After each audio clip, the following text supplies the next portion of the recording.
राबोडे येथील सामाजिक कार्यकर्ते जमील शेख हत्याकांडाचा फेरतपास करण्याचे आदेश मुख्यमंत्री देवेंद्र फडणवीस यांनी दिले आहेत.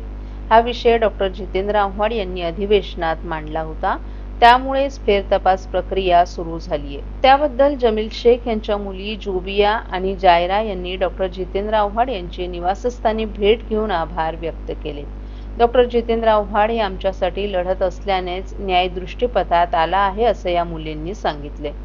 तसंच मुख्यमंत्री देवेंद्र फडणवीस यांना पत्र लिहून ऋणनिर्देश व्यक्त केले आहेत.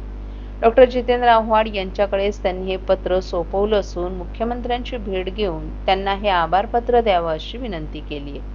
डॉ. जितेंद्र आव्हाड यांची भेट घेतल्यानंतर जोबिया आणि जायरा यांनी डॉ. जितेंद्र आव्हाड यांनी विधानसभेत आम्हाला न्याय देण्यासाठी संघर्ष केला, त्यामुळेच मुख्यमंत्र्यांनी 18 जुलै 2025 रोजी विधानसभेत केलेल्या भाषणात जमील शेख यांच्या हत्येचा फेरतपास करण्याची घोषणा केल्याचं सांगितलं.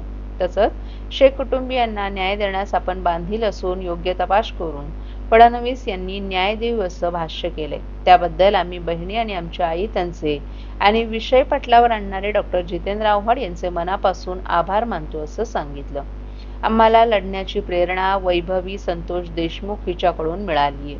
मुख्यमंत्र्यांनी आमचा आक्रोश पाहून फेरतपासाचा निर्णय घेतला, त्याबद्दल आम्ही त्यांचे ऋणी आहोत असं नमूद करून त्यांनी नव्यानं होणारी ही चौकशी आणि तपास हा चांगला अधिकाऱ्यांच्या हाती द्यावा, जेणेकरून ते कोणत्याही आमिषाला किंवा कोणाच्याही दबावाला बळी पडणार नाहीत याची काळजी घ्यावी. कारण पैसा आणि राजकीय दबाव हे बरंच काही करून जात असतात. आता ज्यांच्याकडे तपास काम आहे त्या दिलीप पाटील यांनी करोडो रुपये उकळले. त्यांनी तपास भरकोटला असल्याचंही त्यांनी सांगितलं. तपास अधिकारी दिलीप पाटील अनेक पुराव्यांना बगल देऊन आरोपपत्रांमध्ये आरोपींना साह्यभूत ठरणाऱ्या गोष्टी करून ठेवल्या आहेत असंही वकील सांगत आहेत. परंतु आमच्या मुख्यमंत्र्यांवर विश्वास आहे, त्यामुळे न्याय करत असताना योग्य त्या अधिकाऱ्यांच्या हाती तपासाची सूत्र द्याल याबद्दलच आम्हाला खात्री आहे असंही त्यांनी सांगितलं. महाराष्ट्रातील भगिनींना आधार देणारी राज्य शासनाची मुख्यमंत्री माझी लाडकी बहीण योजना. या योजनेअंतर्गत अल्प उत्पन्न गटातील 21 ते 65 वयोगटाच्या भगिनींना मिळणार दरमहा 1500 रुपयांची मदत. अर्ज करण्यासाठी 31 ऑगस्ट 2024 पर्यंत मुदतवाढ. कुटुंबाचं वार्षिक उत्पन्न 2.5 लाख रुपयांपेक्षा कमी असलेल्या महिला पात्र. कुटुंबाकडे पिवळं किंवा केशरी रेशन कार्ड असल्यास उत्पन्नाचा दाखला आवश्यक नाही.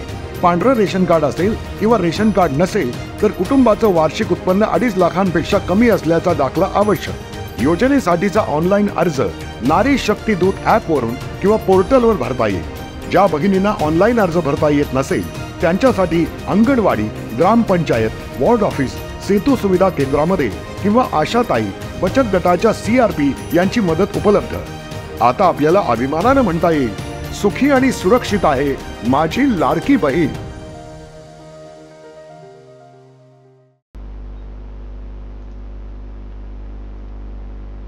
शिवसेना शिंदे गटाचे खासदार नरेश मस्के यांनी आज माध्यमांशी बोलताना उद्धव ठाकरे आणि आदित्य ठाकरे यांच्यावर जोरदार टीका केली.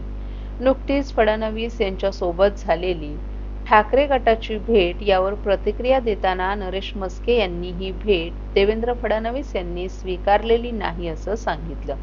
उद्धव आणि आदित्य यांचा इतिहास असाच आहे, आधी टीका करायची आणि नंतर त्याच नेत्यांच्या भेटीला जायचं. मस्के यांनी ठाकरेंच्या राजकीय भूमिकांवरही प्रश्न उपस्थित केला.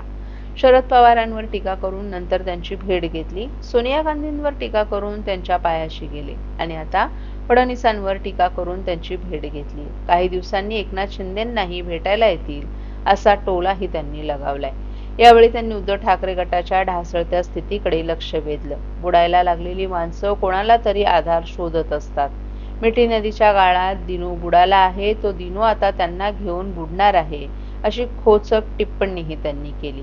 खासदार मस्के यांनी सामना वृत्तपत्रातील मुलाखतीचा उल्लेख करत उद्धव ठाकरेंच्या विधानावर टीका केली. पक्ष संपायला आलाय तरीही उद्धव ठाकरे अजूनही अहंकारात बोलत आहेत. त्यांच्या पक्षाचे विरोधी पक्षनेते अंबादास दानवे काय म्हणतात, मी पुन्हा येईन, परंतु कोणत्या पक्षातून येईन हे माहीत नाही. हेच त्यांच्या पक्षाची सध्याची अवस्था स्पष्ट करते. सगळे सोडून जात आहेत, थोडी तरी पक्षाची काळजी घ्या असा उपरोधिक सल्लाही त्यांनी लगावलाय.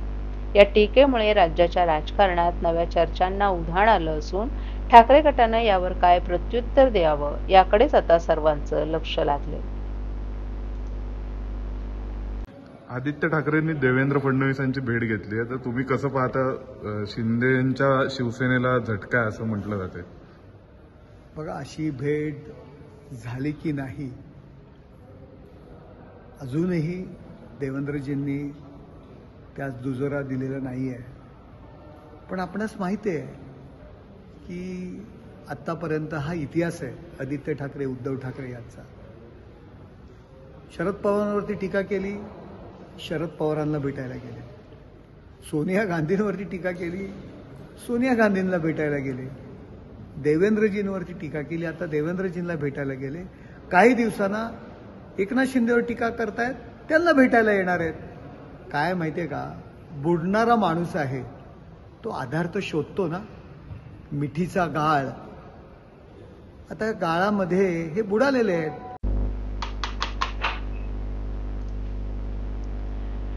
ठाण्यातील इंदिरानगर भागात बिबट्या दिसल्यानं नागरिकांमध्ये भीतीचं वातावरण पसरलं असून या बिबट्याचा बंदोबस्त करावा अशी मागणी स्थानिक माजी नगरसेवक एकनाथ भोईर यांनी वन विभागाला केली असून तसं निवेदन त्यांनी येऊर येथील वनक्षेत्रपाल यांना दिलं आहे.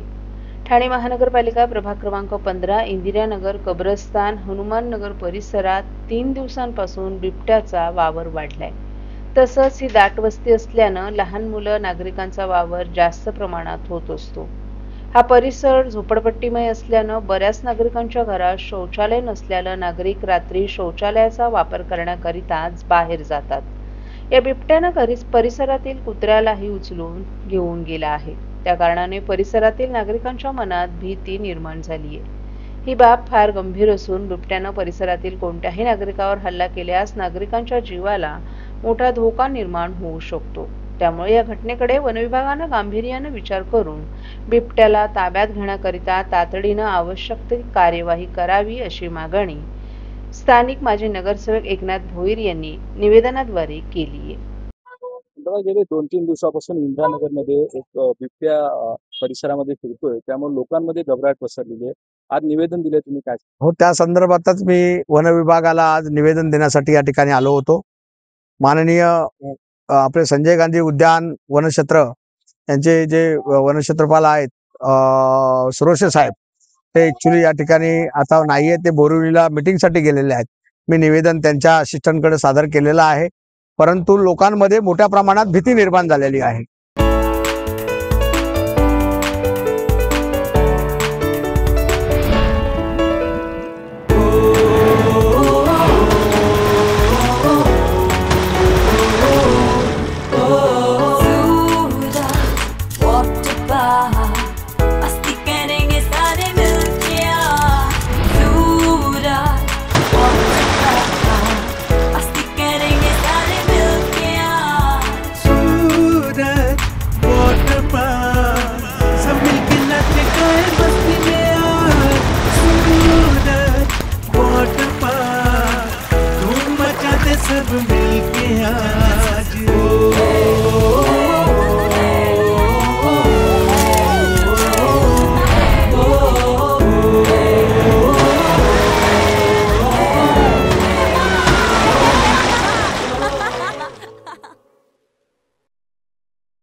बदलापूर येथील आमदार किसन कथोरे हे कल्याण डोंबिवली महानगरपालिकेचे आयुक्त अभिनव गोयल यांना सदिच्छा भेट देण्याकरिता आले होते.